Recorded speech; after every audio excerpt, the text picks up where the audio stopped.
Bienvenida familia nocturna a este especial de Día de Muertos y Halloween, segunda parte.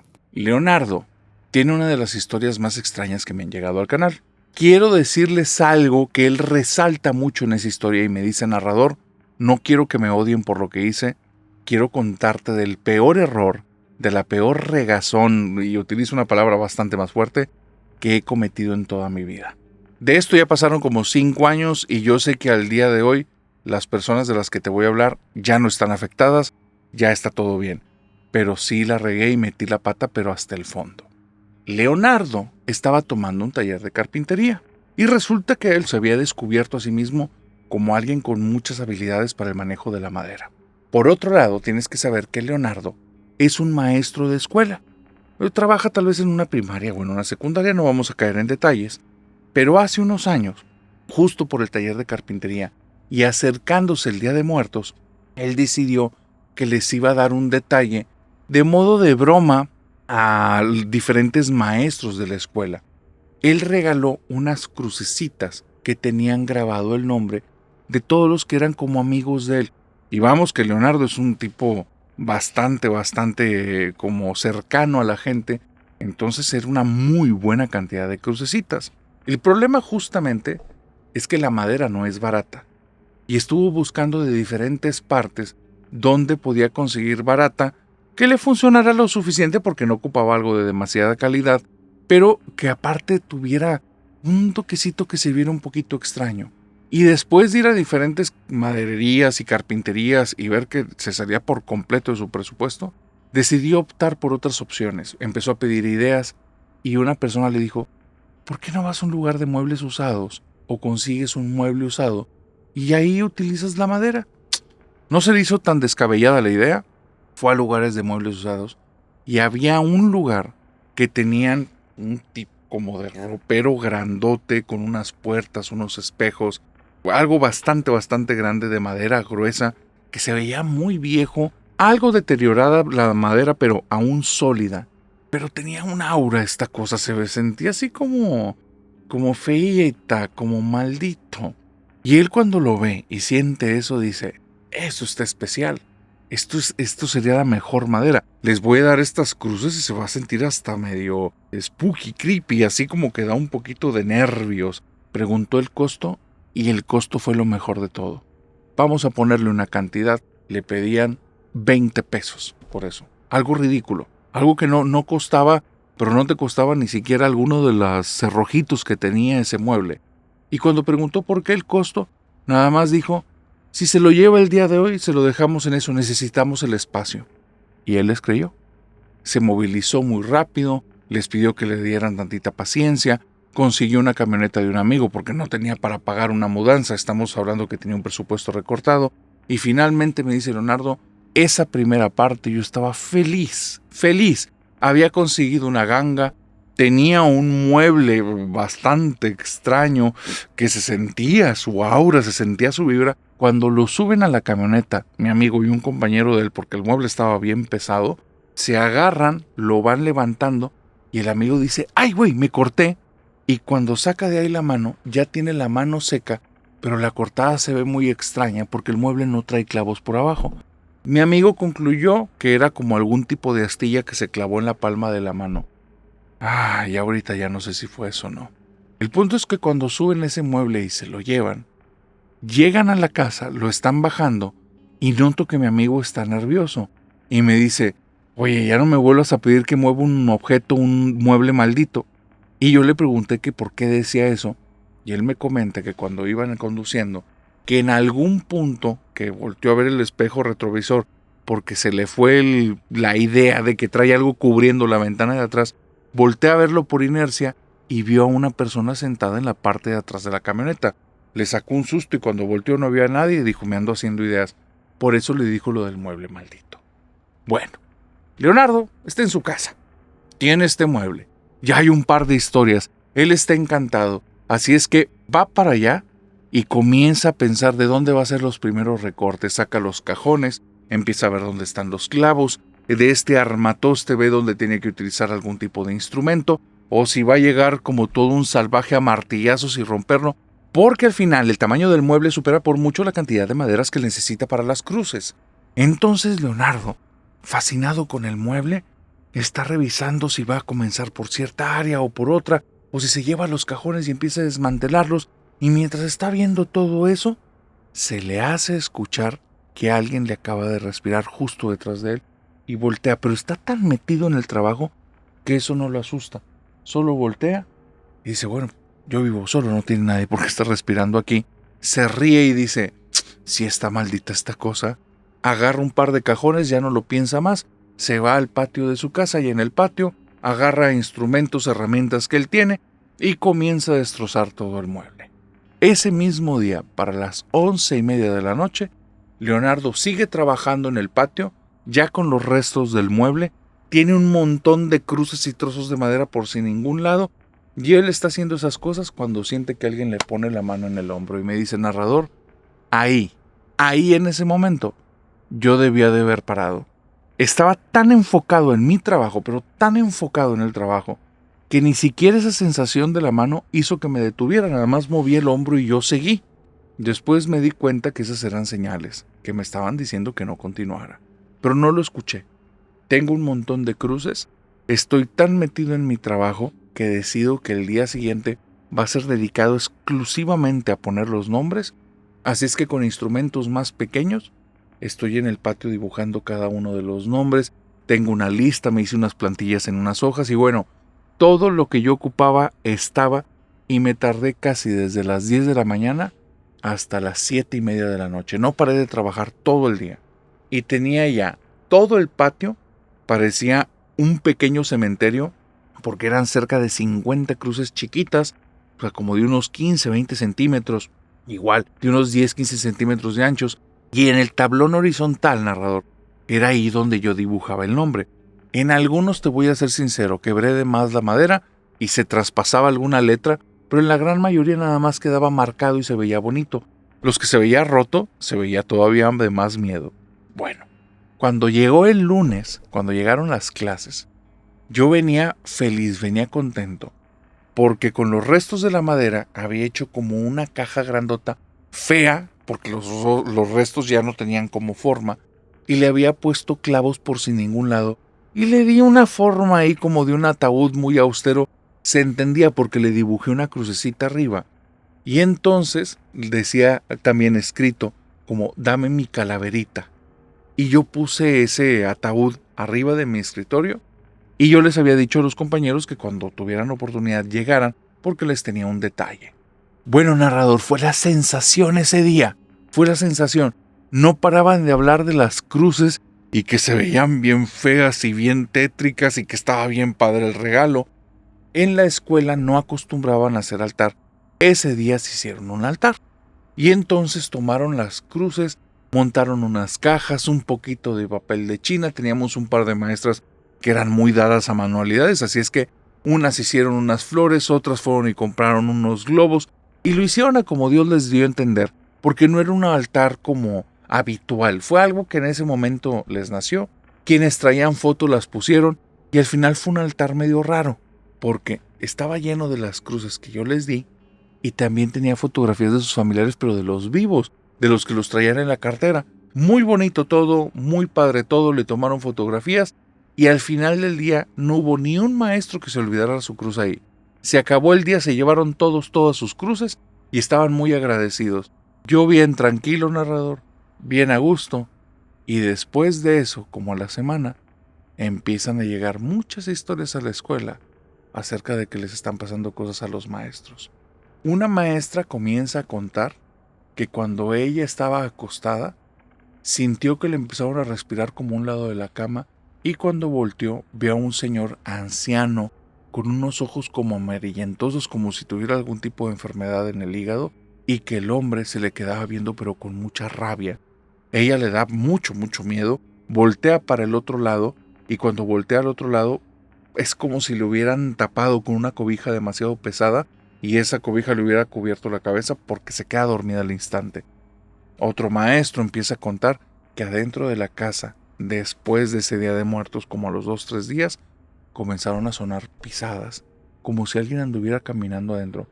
No ha habido ladrones, no se han robado nada, no hay puertas abiertas, no tiene niños, pero suenan pasos dentro de la casa. Otro más dice que desde el Día de Muertos sus perros están como locos. Se ponen a ladrar afuera de la casa y están aúlle y ladrando cada rato y lo desconocen. Hubo varios que decían que llegaron a ver gente asomada en las ventanas y que cuando salían a ver qué estaba pasando no encontraban a nadie. Se volvió esto muy fuerte cuando varios tenían el mismo relato del viejito, el señor este de ojos amarillos, el mismo relato de los pasos, el mismo relato de la gente asomada. Y yo empecé a darme cuenta que detrás de todos esos relatos había algo en común. Todo fue después del altar, sí, pero después de que les di las cruces. En el patio, donde yo tenía los restos de la madera, porque bueno para hacer las cosas, pero no tan bueno para limpiarlas. Ahí se habían quedado y ya habían pasado más de una semana y las tenía. Bueno, en el patio, narrador, de repente llegaban unas pestes tremendas, pero feas, como podrido. Y cuando salía la madera estaba ahí seca. Vivo en un lugar en el que casi no llueve, por eso no me daba miedo dejarlas en el patio. Y resulta que esa pestilencia llegó a afectar a los vecinos y fueron a reclamarme que qué tenía ahí porque olía podrido y que esto era muy extraño, que parecía como si un animal se hubiera muerto en mi patio. Y yo los hacía pasar a un par y veían que no había nada más las maderas. Entonces, narrador, me empezó a dar miedo. Saco las maderas, las tiro y cuando las estoy dejando, volteo a mi casa para ir por la última ronda de maderas y justo en la entrada hay un hombre que nada más veo como su silueta, como su sombra, me está viendo porque se ve que está fijo hacia mí y entonces me asusto, me hago para atrás y en un parpadeo ya no está, pero la casa se siente bien pesada. Los relatos no pararon, narrador. Gente enferma, gente que veía fantasmas, personas que escuchaban voces en la casa y desde ese día yo, me callé la boca porque nadie me señaló, pero yo estaba seguro que yo les regalé cruces malditas porque ese ropero tenía algo, por eso me lo vendieron tan barato. No les dije nada, me iban a linchar. Donde les dijera algo iban a encontrarme como culpable, pero la verdad es que yo no lo hice con ninguna mala intención. Yo solo pensé en darles un bonito regalo y me da mucho gusto que como 7 meses, 8 meses después, algunos hasta el año y medio, ya dejaron de contar estas historias, ya las cosas estaban en paz. Estoy seguro que todos terminaron tirando la cruz y después las cosas pasaron a mejor término.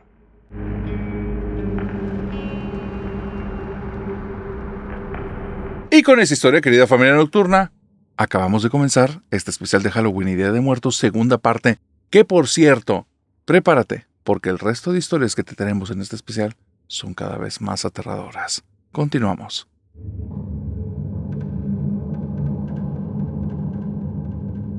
Siguiendo con maestros, alumnos y escuelas en las que pasan cosas raras, Marisa me mandó una historia que ojalá no les pase a ninguno de ustedes, porque a mí me puso la piel chinita porque hace mucho viví algo similar.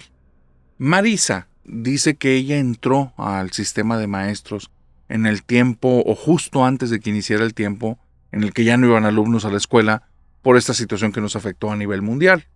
Ella se acostumbró mucho al tema de dar las clases como en línea. Cuando regresó a trabajar, o más bien cuando ella comenzó a trabajar ya de forma presencial en frente de sus alumnos, para ella fue algo muy complicado, sumamente complicado, porque no se daba cuenta en ocasiones que estaba hablando con un ser humano y se quedaba con esta cara que a veces todos tenemos cuando estás viendo la pantalla, en la que es inexpresiva. No se acordaba que ya no era la pantalla lo que estaba viendo la persona y tenía que reaccionar ante las cosas que le dijera.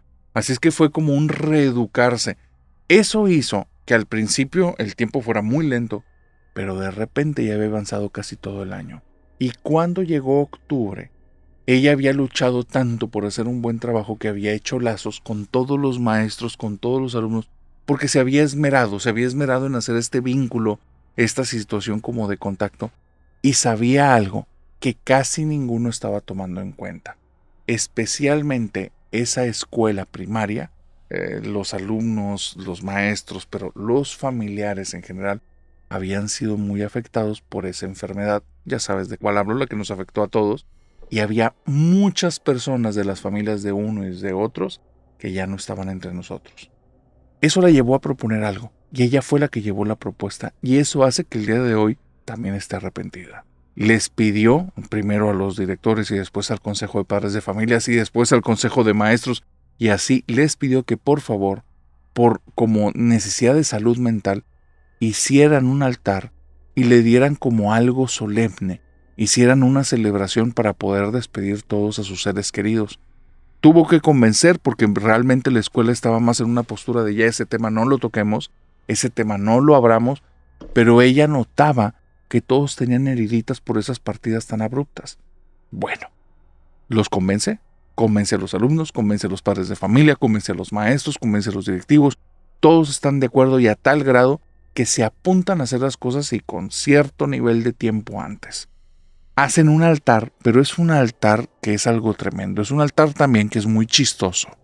Los primeros escalones del altar están hechos con guacales decorados de una forma tan bonita, pero tan bonita y tan esmerado, pero los últimos son cosas sobrepuestas que ya ni colores tienen, nada más está ahí la caja de cartón mal hecha, unos trozos de papel que forman como una semicajita, cosas así que dices, muy contrastante. Y eso fue porque no esperaban el auge. La gente de la comunidad también quiso participar porque todos tenían a alguien de quien se querían despedir. Y al final un altar inmenso, no hicieron varios, lo hicieron todo en uno, saturado de fotografías.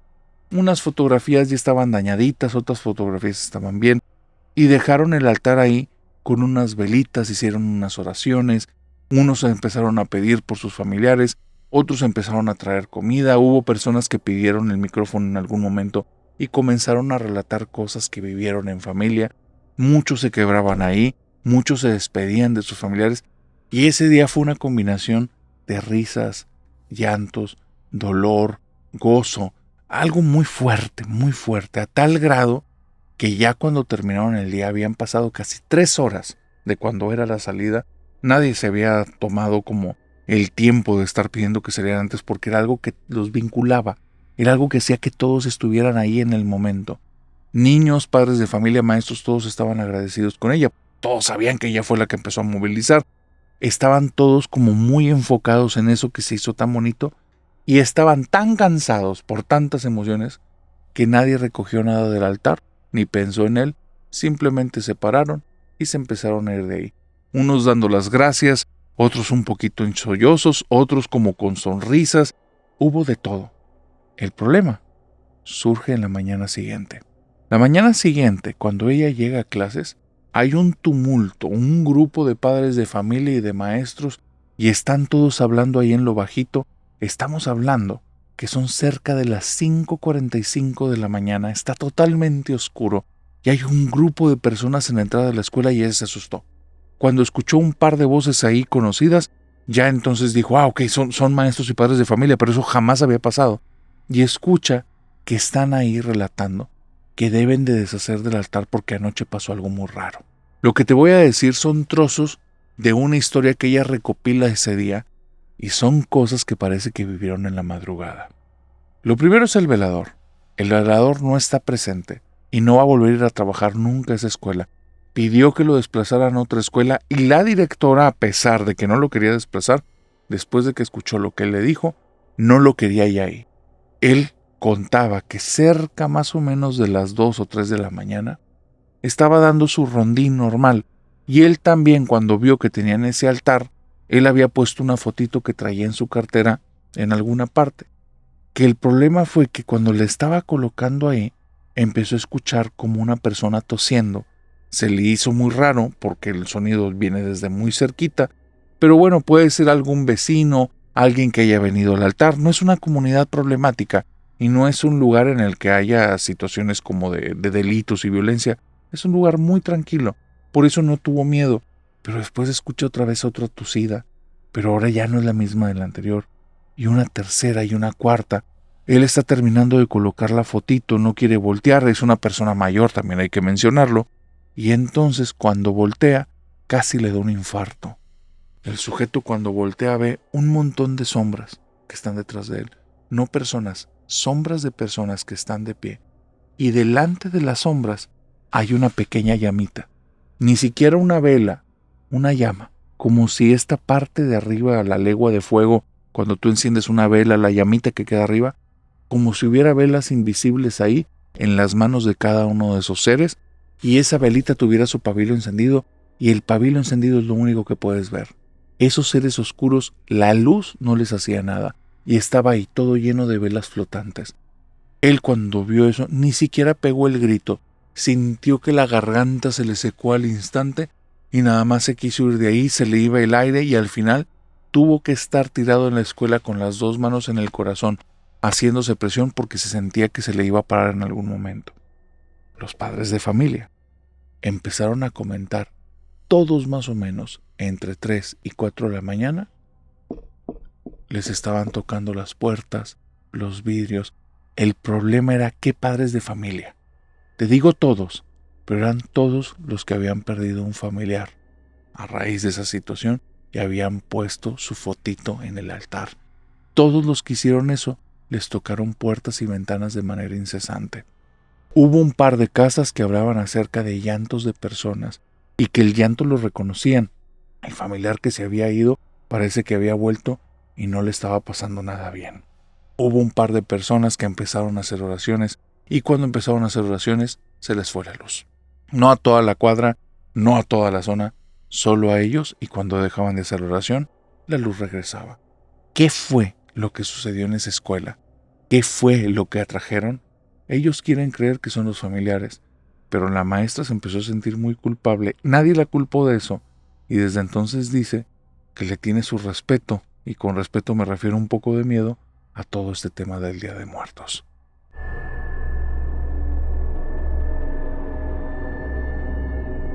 El momento más oscuro de la vida de Sandra fue hace 10 años. Hace 10 años se separó de su pareja, estaba sola con su niña y se sentía la persona más sola del mundo. Cuando estaba pasando esta situación, empezó a entrar en un ciclo como de depresión muy rápido, muy fuerte, que empezó a hacer que descuidara a su hija. Su hija tenía 4 añitos en ese entonces. Su expareja era una persona que no la había tratado muy bien, por eso estaba haciendo la separación. Entonces no tenía su apoyo. Y ella por las noches se la pasaba llorando. Eso hacía que estuviera muy cansada y al día siguiente se levantaba muy desganada en el trabajo, ya no estaba rindiendo.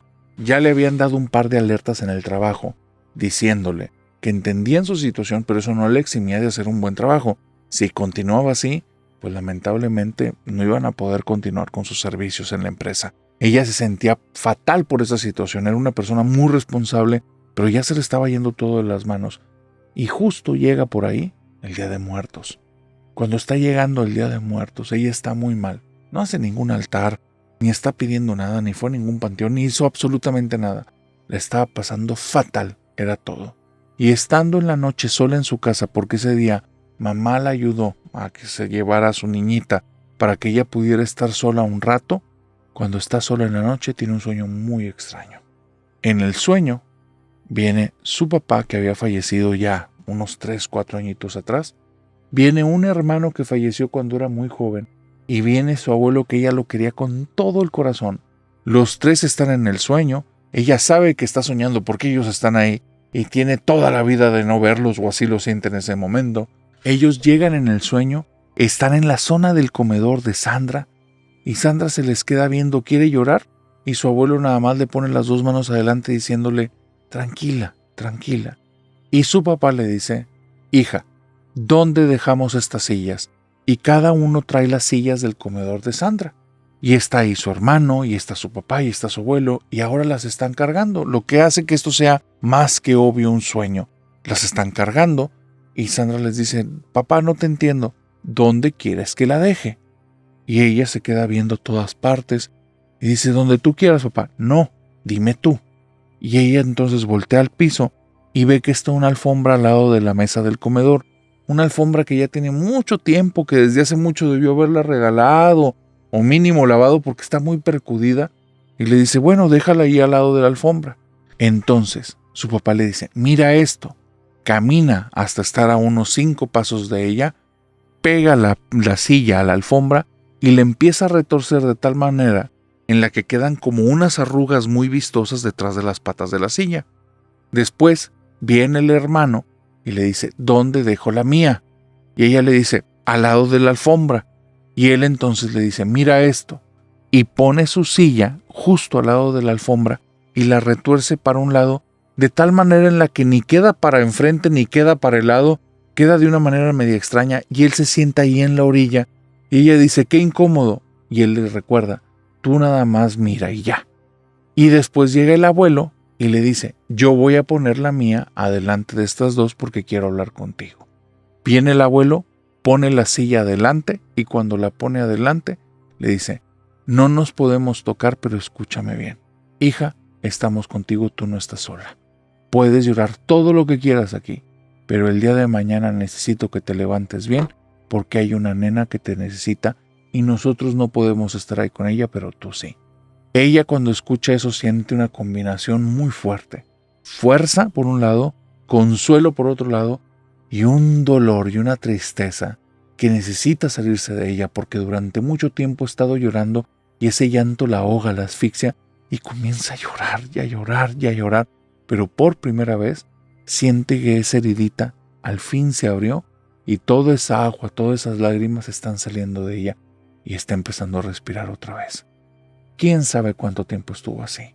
Su abuelo, su hermano y su papá sentaditos viéndola, pero la veían como no de una forma de chisme, de morbo, de queremos ver qué pasa, sino era una forma de decirle estamos aquí contigo, no estás sola.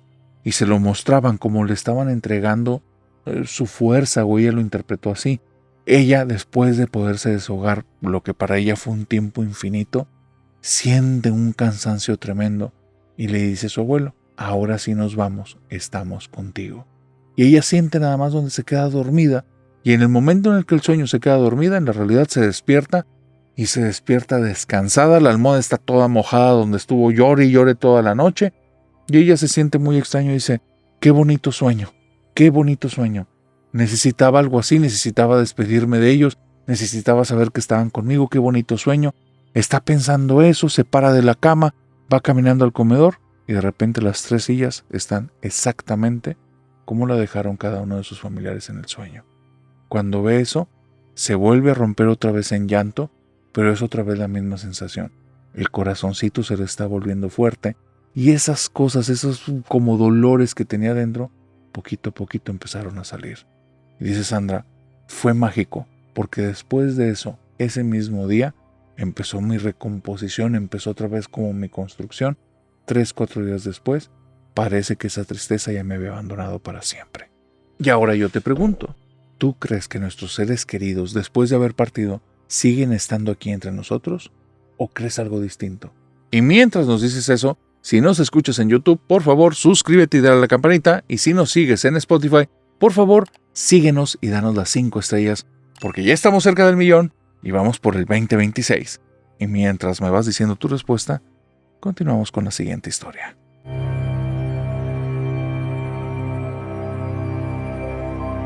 Chayito recuerda mucho una anécdota que le contaba a su abuelita Concepción, y su abuelita Concha le decía siempre la misma anécdota seguida de esta frase: nunca jamás te burles de las ánimas del purgatorio.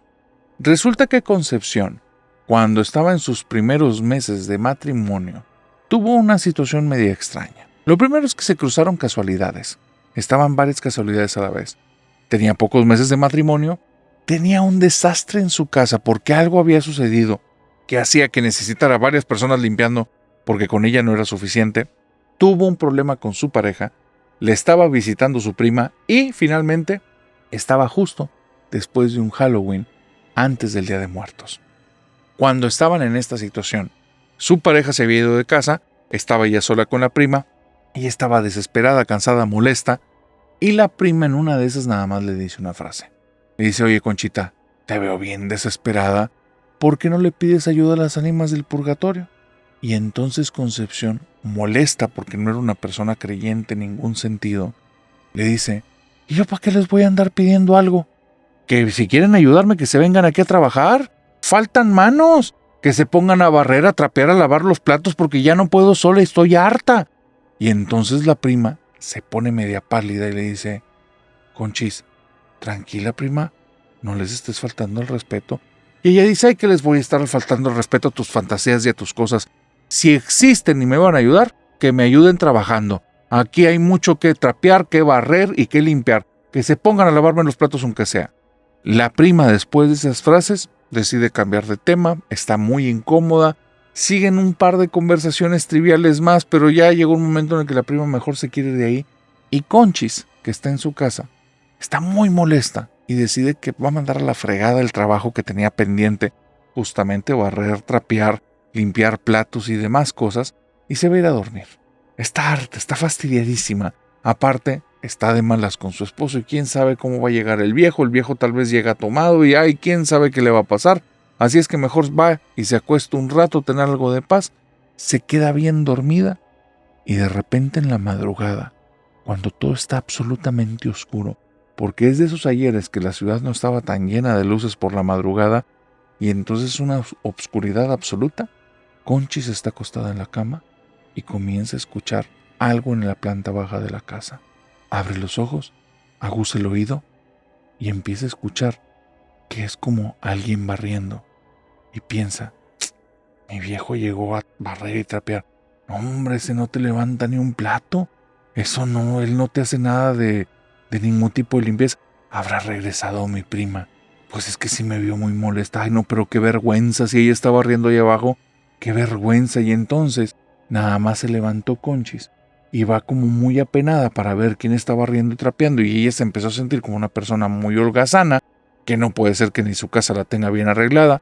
Palabras de Conchis hacia sí misma. Baja las escaleras y justo cuando pisa el último escalón, nada más se escucha pero una caída de cosas tremenda. Se escuchan como si toda la vajilla lo hubieran golpeado contra el piso, se escucha un montón de agua que golpea contra el piso, golpes de palos contra el piso, pero no te imagines algo que dura muchos segundos. Es como si al instante todo al mismo tiempo ¡pah! Se altera, se sobresalta, no entiende qué está pasando. 2 segundos después está llegando un auto con las luces encendidas que prende toda la parte delantera de la casa y la luz se cuela por todas las ventanas que tiene que dar hacia afuera. Ella se asusta, está toda nerviosa. 5 segundos después, la puerta se está abriendo a su esposo y ella sigue parada donde estaba hace unos segundos cuando bajó las escaleras y su esposo la ve y le dice, ¿qué pasó, Conchis? ¿Qué pasó?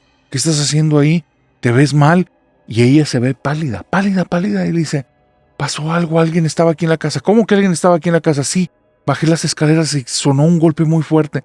Y cuando ellos van a explorar la casa, está la escoba, el trapeador tirado, la tina donde tenían agua para el trapeador aventada y los platos a medio lavar, todos tirados en el piso a la vez. Y entonces el esposo le dice, ¿qué es esto? ¿Qué pasó? Y Conchi se le sale decirle, se me hace que interrumpí a las ánimas. Y desde ahí tiene muy grabado, no les andes faltando al respeto a las ánimas del purgatorio.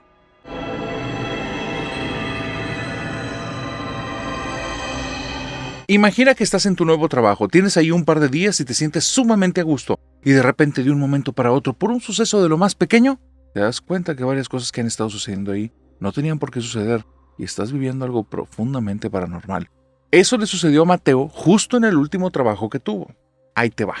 Mateo tenía ya como una racha de tener empleos, digamos, en los que no le iba tan bien. En ocasiones porque le tocaba un jefe muy pesado y él no lo lograba soportar y eso hacía que en muy poco tiempo llegaran enemistades, choques y finalmente se iba del lugar. En otras circunstancias, Mateo tenía trabajos que se volvían tan pesados, que eran tan diferentes de lo que le habían prometido y contado que se iba a tratar, que llegaba un momento en el que le decía que él no estaba hecho para eso y brincaba. Pero hubo un momento en el que tuvo un trabajo que le encantó. Un trabajo al aire libre, un trabajo que era por la noche, un trabajo que le permitía tener como que el fresco. Aparte, era pegado a la playa y a él le encantaban los sonidos de las olas del mar. Era una sensación como agradable, relajante, bonita, y esto le permitía estar en esa tranquilidad y como que estar consciente o teniendo conciencia de sus pensamientos. Te digo porque Mateo hacía muy bien su trabajo y estaba sorprendido. Se sentía relajado, se sentía descansado. No te puedo decir que había un buen ambiente laboral porque no era necesario. Su trabajo era sencillo. Era una persona que estaba a cargo de cierta parte de la seguridad de un hotel. A él le tocaba simplemente que las personas después de las 7 de la noche que no tocaran la playa. ¿Por qué? Porque podían estar en riesgo. Como ya las luces no estaban, digamos, como alumbrando todo de una manera tan amplia, se podía prestar para accidentes. Así es que Mateo tenía un trabajo que era muy sencillo. estar en cierta zona que medía alrededor de 400 metros, dar rondines y si alguien lo veía cruzar al otro lado, instantáneamente llamarle la atención y regresarlo. Si veía que alguien ya había pisado el otro lado, ni lo pensaba dos veces, empezar a sonar un silbato para pedir ayuda, ir corriendo para allá y regresarlos al hotel. En ocasiones tenía que lidiar un poco con borrachos, pero la verdad es que el hotel estaba dirigido a personas casi de la tercera edad, lo que hacía que fueran personas muy juiciosas.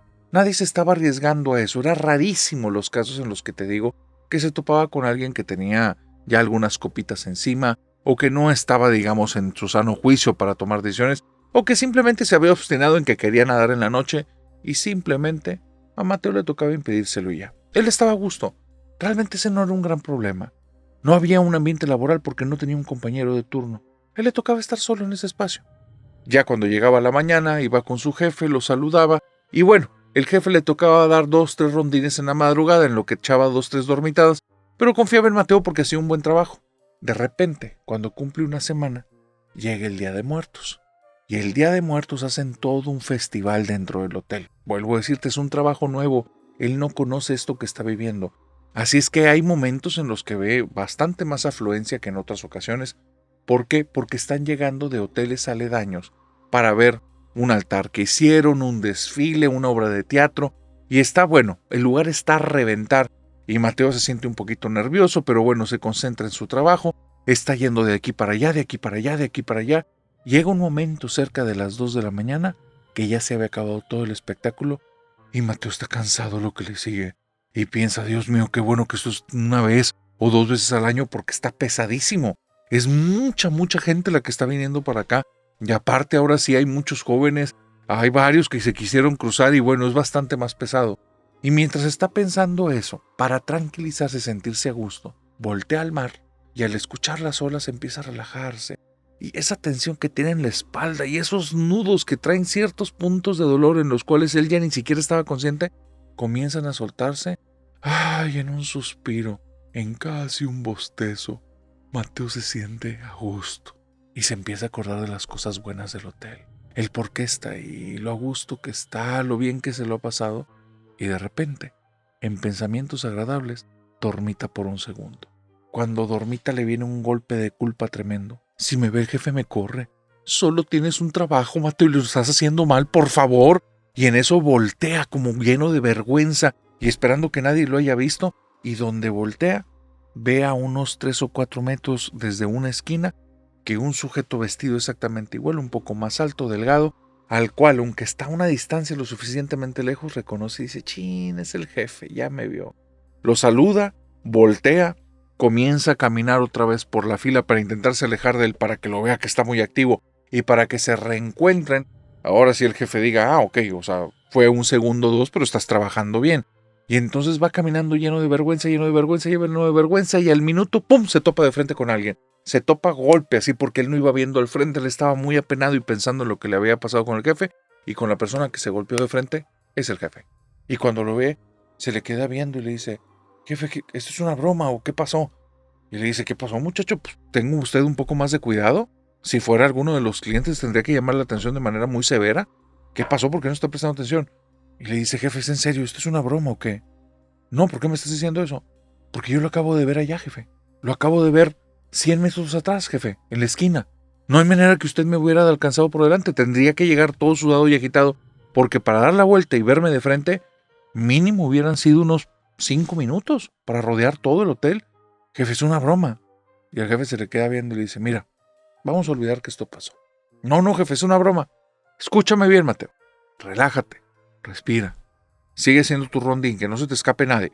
Cuando acabe el turno, ve y búscame a la oficina. Ya no te voy a molestar en la noche, pero no te me quedes dormido, hay cámaras. Sí está bien, jefe, pero si es una broma, no me gustó. Tú no te preocupes y olvídate de lo que pasó. Póngase a hacer su trabajo, señor. Y ve con los muchachos del bar y diles que de mi parte te den un whisky. Y entonces él dice, yo no tomo eso, jefe. Bueno, algo pequeñito, Mateo, de lo que tú tomes, pero tómate una cosa para que se te baje ahí el mal sabor de boca. Y Mateo le vuelve a decir, jefe, es una broma. Que ya no me lo vuelvas a decir. ¿Entiende? No me lo vuelvas a decir. Olvídate. Ve y tómate una copita chiquita y que no se te olvide que no te debes de quedar dormido. Está bien, jefe, está bueno. El jefe se va a dar media vuelta y se va. Mateo sigue toda la noche, de aquí para allá, no va ni pide ninguna copa, no se siente a gusto, está muy raro, hoy otro jefe medio raro le vuelve a tocar, tal vez va a tener que mudar de trabajo, pero es tan perfecto, le gusta tanto. Hay tantas cosas en la cabeza, ¿por qué todo se tenía que arruinar tan fácil? Y bueno, esa noche hizo bien su trabajo, nadie se le escapó, no hubo ninguna persona que intentara entrar, ya las fiestas habían pasado, ya todos estaban dormidos, todos estaban cansados. Cuando llega el amanecer, Mateo está pensando en con qué excusa le va a venir el jefe, con qué tontería, qué le va a decir, y si le viene con alguna tontera como los jefes anteriores, tal vez va a tener que irse ahorita que las cosas no están mal, ahorita que tal vez puede cambiar de hotel, ahorita que si pide una carta de recomendación sabe que se la van a dar. Y va triste para allá, va caminando cabizbajo, y va rumbo a la oficina del jefe, y cuando llega, el jefe está dormitando, tiene los pies arriba del escritorio, tiene una gorra puesta sobre el rostro, toca 2 veces la puerta, pero cuando la puerta ya está abierta, el jefe se sobresalta, lo ve, mueve los pies, y le dice, Mateo, ¿qué pasa? ¿Ya terminaste el turno? Que te vaya bien. Y le dice, no, jefe, vengo, pues me dijo que me acercara, que me iba a explicar. ¿Qué te iba a explicar qué, Mateo? Lo de anoche, pero no se preocupe. También le quería decir que me dé una carta de recomendación, hombre, y ahí quedan las cosas. No, Mateo, tal vez sí te voy a dar la carta de recomendación, pero espérate tantito. ¿Por qué, jefe? Espérate, ya me acordé que te tengo que decir. Hazme un favor, si ves esas cajas de allá, y había unas cajas cafés como viejas, con polvo allá aventadas en una esquina. Y Mateo le dice, sí, ¿qué pasó? Hazme un favor, ando un poquito cansado, pásamela de arriba a la derecha. Bueno, jefe, pero nada, te lo estoy pidiendo de favor, hombre. Hazme un favor. Bueno, está bien. Va para allá, agarra la caja, se la trae y la pone arriba de la mesa. Y le dice, jefe, ¿qué hago? Ábrela, por favor. Pero jefe, me da la carta. Tú ahorita me vas a decir si te doy la carta o no. Abra la caja, señor, le estoy diciendo. Mateo agarra la tapa, la abre, y entonces ve que adentro hay como unos adornos de flores de cempasúchil, unos portarretratos, unas cruces, unas calaveritas, y entonces dice, ¿y esto para qué, jefe? ¿Quiere que vaya a recoger cosas que faltaron de lo de anoche? No, Mateo, quiero que veas lo que hay adentro. Pues ya vi, es un altar. Sí, Mateo, ve a detalle, por favor. Pero no sé qué quiere que vea a detalle, por favor, saca las cosas de adentro y obsérvalas. ¿Pero para qué, jefe? Por favor, Mateo, hágame caso, señor. Agarre las cosas que están adentro de la caja, le estoy ordenando. Y bueno, ya Mateo alterado y pensando con él, ya llegamos a ese punto, me voy a tener que ir de aquí. Este es igual que los otros, ya molesto, mete la mano a la caja, saca una de las fotografías, y cuando la ve dice, Chirrión, se parece mucho a usted, jefe. Dice, sí, porque es mi hermano. Dice, ¿y él qué, jefe? Él trabajó aquí en el hotel. Un poquito más alto que yo, un poquito más delgado. Como el que yo vi anoche. Es el que viste anoche. Dice, aquí entonces trabaja su hermano. Trabajaba. Dice, mi hermano cuando llegó aquí al hotel, empezó, pero no tienes idea, era un tipo que no terminaba de trabajar. Él estaba juntando dinero para su familia, estaban pasando un momento muy duro mi cuñada y sus niños, tenía un niño malito. Y trabajaba como no tienes idea, no lo cansaba nada. Y un día le dio un golpe de calor. Cuando salió a la playa, cerca de donde estás tú, donde estás en tu turno, fue caminando para allá y sin darse cuenta nada más se desplomó. Ya no lo pudieron resucitar. Esto pasó hace 5 años y cada que viene uno nuevo a tu turno y anda ahí como que fallándole, se le aparece. Dice, te andabas quedando dormido, ¿verdad? Y él nada más pela los ojos y le dice, es que le gusta supervisar que la gente que ha estado haciendo el trabajo ahora, que lo haga bien como lo hacía él. Y Mateo se quedó viendo y le dice, ¿sí me puede dar una carta de recomendación, jefe? Por supuesto que sí. Y dice, y me tuve que cambiar.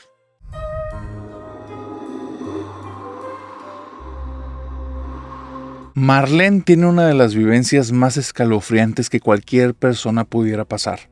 Marlene estaba viajando con el que entonces era su novio, vamos a ponerle de nombre Efraín, y ellos iban haciendo un viaje de carretera con diversas paradas en los puntos que a ellos se les antojaba, como ranchar, que agarras la carretera y te vas parando en diversos spots, en diferentes puntos, ciudades, y es nada más como que hasta que llegues a algún punto que digas, de aquí ya me regreso. Ellos no llevan un plan específico, ellos no llevan como una ruta específica, van nada más como conociendo lugares, preguntando por rutas y se van metiendo ahí en la carretera. De repente duermen en el carro, de repente duermen en hoteles o moteles, depende de la situación, Pero ellos están en esta aventura y se le están pasando muy bien.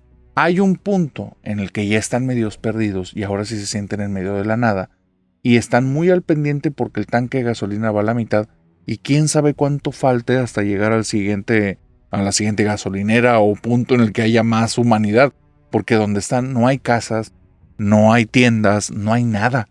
Ya llevan un par de horas, ya no lleva medio tanque, ya lleva un cuarto de tanque.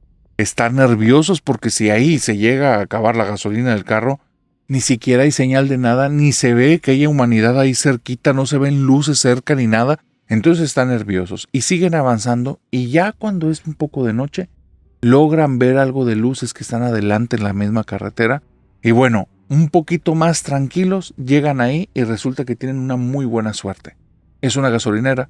Y eso es una gasolinera que tiene al lado como un tipo de farmacia o tienda de conveniencia, pero está en medio de la nada, de la nada. Bajan, cuando bajan van con una chica que es la que está atendiendo, le piden por favor tanta cantidad de dinero para la gasolina, la chica les dice que ellos vayan y se pongan la gasolina, que ya ella programó a la máquina, todo está perfectamente bien.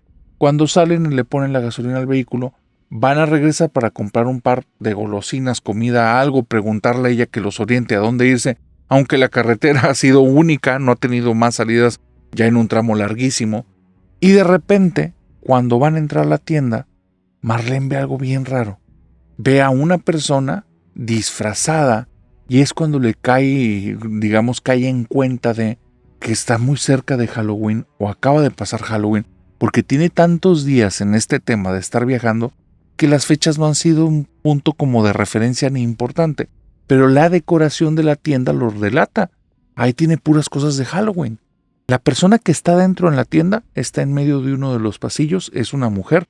El cabello lo tiene rubio, lo tiene como medio dañado, la cabeza la tiene torcida y está caminando muy lentamente. Ella va cubierta como de una bata blanca, muy sucia, y ella cuando la ve dice, o es una persona como de un manicomio, como de una película de terror, o está representando un zombie. Dice, pues no está tan bueno el disfraz, y qué raro que en medio de la nada esté una persona con un disfraz, pero bueno, se mete con su novio a la tienda, no le menciona de esa persona porque probablemente ya la vio, está dentro de la tienda, están por los pasillos para ver si encuentran una golosina, y entonces ella está con la idea de que se va a topar de frente a esta zombie, y va a buscar hacerle como algún tipo de broma para interactuar, hacerle un bú o cualquier tontera, pero cuando llega al pasillo no la ve. El pasillo está vacío. Bueno, ha de ser una de las chicas dependientes de esta tienda que está tomando su papel. Nos vieron llegar, después lo toma y ella se inventa su historia del por qué la vio ahí. Bien sencillo. Encuentra un par de golosinas. El novio también encuentra un par de refrescos, cosas que tomar. Ve que hay sándwiches ya preparados y entonces ya trae un montón de cositas. Y entonces le dice, Marlene, ¿estás lista? Ya voy a pagar. Y Marlene le dice, espérame, estoy buscando algo dulce como para cubrir algún antojito. Y donde dice eso, Marlene está agachada en la parte como más baja de alguna estantería. Y al levantarse, tiene esa mujer al lado y pega el grito. Y, ¡ay! Se asusta. Y, ¿qué pasó? ¿Qué estás haciendo aquí?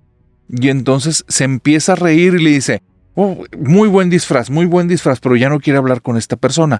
Y es la misma, es la mujer que trae la bata blanca, que está así medio torcida, y viene caminando Marlene a la caja, lleva sus cosas, las pone ahí, y cuando las pone ahí, la mujer empieza a gritar, pero empieza a gritar horrible, como un tipo de lamento, como si estuviera bien metida en su papel de zombie, pero llorona, pero algo así medio raro.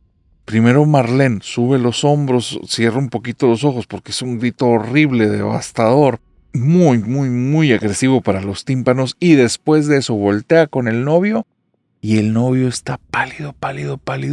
El novio está viendo a la cajera está pálida, volteando a todas partes, y Marlene se empieza a reír y dice, son pésimos actores. Dicen, ¿creen que me voy a asustar? Pues ahí está la chica gritando. Y el novio pálido le dice, ¿cuál chica?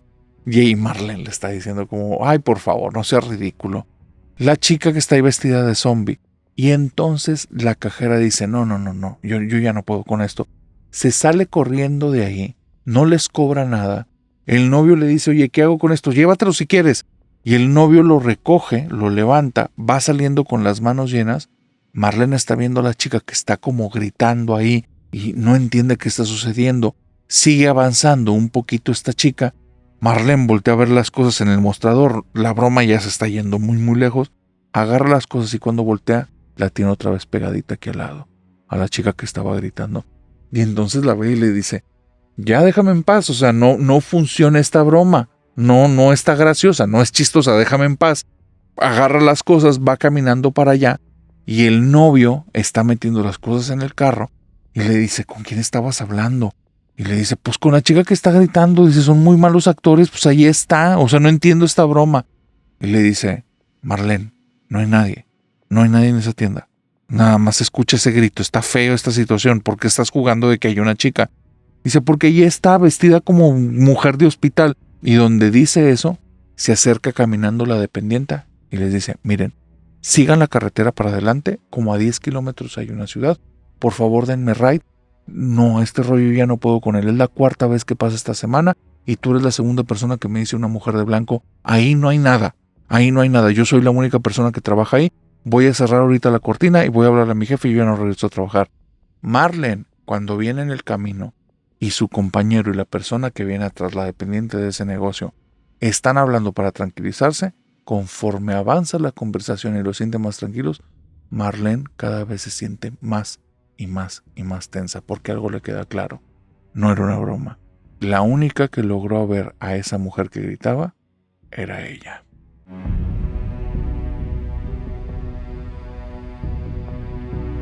Lalo al día de hoy le va muy bien económicamente, ya tiene su propia familia y está luchando mucho por darles un buen futuro a sus hijos.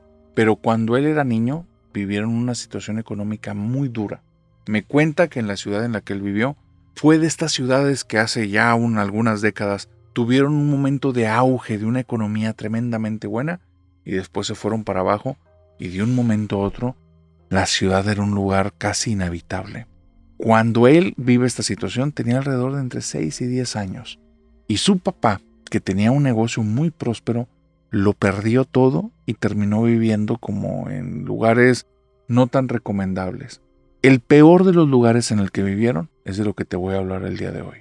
Se construyó un edificio de departamentos que era justamente para personas como sin hogar, para familias en situaciones que estuvieran pasando situaciones económicas muy difíciles, y era algo que el Estado eran dueños de eso y a ellos eran a los que se les pagaba. Ese edificio se construyó donde 2 años atrás era un vertedero de basura. Era un lugar muy poco higiénico, era un lugar que la estructura te daba un poco de miedo porque las paredes continuamente se empezaban a resquebrajar y las personas nada más ahí les ponían una capita de cementito encima, una capita de yeso, como para, como dicen por ahí, tapar el ojo al macho, hacerse tontos, hacer como si no pasara nada, pero es que al final no había una economía con la cual pudieran mejorar esa situación. A pesar de todo, el papá de Lalo tiene que irse a vivir a ese lugar, no tiene manera de pagar nada más. Es un edificio en el que cada uno de los pisos tiene 10 departamentos, son 5 pisos, no es el único edificio de la zona, pero es el único del que él conoce las historias, porque la gente que vivía ahí no era necesariamente la gente buena. Las personas que estaban en estos edificios, unos estaban en situación delicada y otros eran personas que buscaban estar especialmente en esos lugares. Creo que me puedes entender. El punto es que Lalo recuerda perfectamente y dice, ese edificio en el que estaba, ese edificio sí estaba embrujado. No sé los demás, porque nunca me acerqué a ninguna de las personas de los otros edificios. Mi papá nos pedía que estuviéramos con mucho cuidado a mí y a mis 2 hermanos, porque era un ambiente difícil. En el edificio de 5 pisos en el que yo estuve, en todos los pisos pasaban cosas, en todos. Nosotros nos mudamos ahí un 1 de noviembre, para el día 3 ya nos habían pasado un montón de cosas. Nosotros vivíamos en el 3er piso. En el 3er piso, mínimo te hablo de mi departamento, había 2 cositas que pasaban. Lo primero es que veías a alguien que pasaba por las habitaciones aun cuando no hubiera nadie en casa más que tú. Y veías que pasaba. Se metía de una a otra o pasaba justo enfrente de la puerta. No me preguntes si me metí a buscarlo, si quise ver quién era. No. Yo sabía que no estaban ni mi papá ni mis hermanos porque se habían despedido de mí y ratitos después esa persona pasaba. Yo nunca supe exactamente si era un fantasma o una persona, pero cuando supe que el edificio estaba embrujado fue esa misma semana que yo estaba en mi habitación, estaba solo, con una cama, pero es una cama horrible, narrador, en una cama de resortes viejísima, que se escuchaba rechinada cada vez que te sentabas ahí. Y yo en ese tiempo era una persona muy delgada, o sea, pesaba alrededor de unos 25, 30 kilos, era muy delgado. Y de repente, estando en mi cama sentado, escucho cómo se empieza a hundir porque los resortes empiezan a rechinar. Volteo, la cama está hundida y empiezo a escuchar a la voz de una mujer que está hablando como bajito, como susurrando cosas, como mascando cosas ahí con la boca. Me dio un montón de miedo, me pongo de pie, voy por mi papá y le digo, papá, está pasando algo en mi cuarto. Se mete para ver qué es lo que está ocurriendo y me dice, ¿qué pasa? Pero no se da cuenta que la cama sigue hundida. Y le digo, papá, mira la cama. Y cuando voltea y la ve hundida, dice, hijo, son camas viejas, déjalas, no les pongas atención, que se vayan de aquí. Pero ya no tenía sentido porque estaba hablando de las camas. Y cuando dice que se vayan de aquí, hace la mano así y después hace con la mano como una cruz. Y cuando hace eso, narrador, la cama se empieza a levantar. Y nada más se hinca conmigo mi papá, me da un abrazo y me dice, sé fuerte, hazles frente. Y ya. Narrador, a mí me quedó claro que ante esas cosas no te quedaba de otra. Me empiezo a enterar a los días. En el piso de arriba, continuamente en la noche, suena donde le están bajando al baño. Pero resulta que no es nadie. Y te lo digo, narrador, porque de repente ya no había vecinos ahí. Había mudanzas continuas, había cierto nivel de rotación.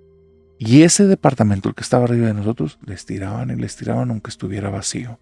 En otro de los departamentos del piso de arriba, las llaves del baño se abrían y se cerraban solas. En el quinto piso era el peor de todos. Ahí, la escalera llegaba como a la parte final y entonces, si tú subías en esa parte final, te asomabas y se veía como un voladero que era el pedazo de la escalera entre los pisos. Se veía así el voladero, todo oscuro en la noche. Muy feo, muy feo.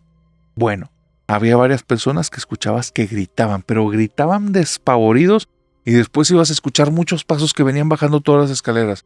Esas personas que les ocurría eso nunca regresaban al edificio. Y después nos enteramos que lo que contaban es que de repente, estando allá arriba, echándose algún cigarrito, que ya me podrás entender de qué te estoy hablando, pero estaban ahí en un momento recreativo, cuando de repente escuchaban que algo venía subiendo las escaleras, pero no por los escalones, por los barrotes desde abajo, y de repente sonaba donde los barrotes al lado de ellos se movieron, y al voltear veían un par de manos grandes con uñas que eran como garras y unos ojos amarillos. La cara no la describían porque decía que era absolutamente negra, pero estos ojos amarillos que eran como más bien de algún tipo de felino, y ahí era donde escuchabas el grito. Ellos empezaban a bajar y decían que escuchaban los barrotes golpear para abajo. A mí la parte de los barrotes no me tocó. Lo que sí te puedo decir es que era la misma descripción persona tras persona. El peor de todos los pisos, yo creo que era el primero, porque en el segundo, en el pasillo, se escuchaban personas corriendo y se escuchaban risas de niño. Pero pues te asomabas y donde no había nadie, ya dejaban de sonar. Pero en el primero, en 2 departamentos, en el primero y en el que estaba al lado de las escaleras, si tú ibas pasando por ahí y te agarraban distraído, te pasaba una de 3. O se abría la puerta detrás de ti y te hablaban por tu nombre, aun cuando el departamento no tuviera gente adentro. 2. Te empezaban a chistar desde dentro del departamento para que te asomaras, y a mí me tocó escuchar a personas que gritaban porque decían que lo que se veía adentro no era algo humano. No me quisieron nunca decir qué es, yo supongo que es esa misma sombra. Y la peor de todas, si pasabas cerquita de la puerta y traías tu brazo izquierdo, tu brazo derecho desocupado, la puerta se abría rápido y una mano te agarraba de la muñeca. Lo peor era voltear y ver una mano que estaba morada de un niño. Y te lo digo porque eso le pasó a mi hermano. Le quedaron los dedos marcados como si hubiera sido una marca de plumón o algo así. Y era el moretonzote que tenía. Y mi papá dijo que tuvo que llevarlo a que le hicieran ahí cosas a mi hermano para que se pusiera bien. Por la situación económica, estuvimos viviendo en esos edificios cerca de 6 años. Lo peor era Halloween, Día de Muertos. Ese edificio era la cosa más espantosa. No paraban de haber ruidos, no paraban de haber movimientos, gritos de personas, gente asustada, cuchicheos de que pasaba y aquí y allá. Yo no me quería enterar de nada. Lo malo fue que ya llegando ese como cuarto, quinto, sexto año, papá enferma y cada año va de mal en peor. Y yo me acuerdo mucho que papá ya estaba muy, muy malito. Y ya nosotros estábamos buscando con qué familiar nos íbamos, porque mamá ya había partido, ya no estaba entre nosotros, murió cuando éramos muy, muy chiquitos. Y mi papá me dijo muy claro, mijo, tú te vas a tener que encargar de tus hermanos. Si yo me llego a ir, no te preocupes, yo me encargo que aquí ya no los vuelva a asustar nadie. Y mi papá narrador 3 meses después fallece y no volvió a haber un grito en ese edificio, ni un ruido, ni te agarraban la mano, ni se hundía la cama, ni pasaba nada. Mi papá se llevó a todos los malos espíritus con él.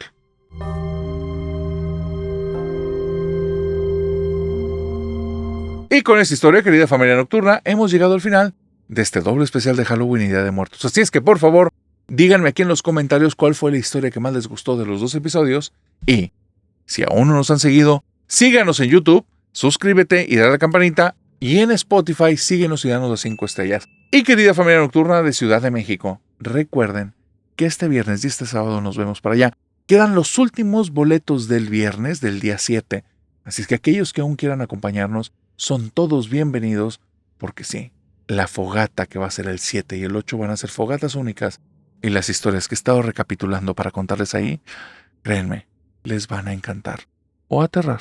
Pero bueno, familia nocturna, de aquí a que nos veamos el siguiente jueves, les deseo que tengan dulces pesadillas. Bye bye.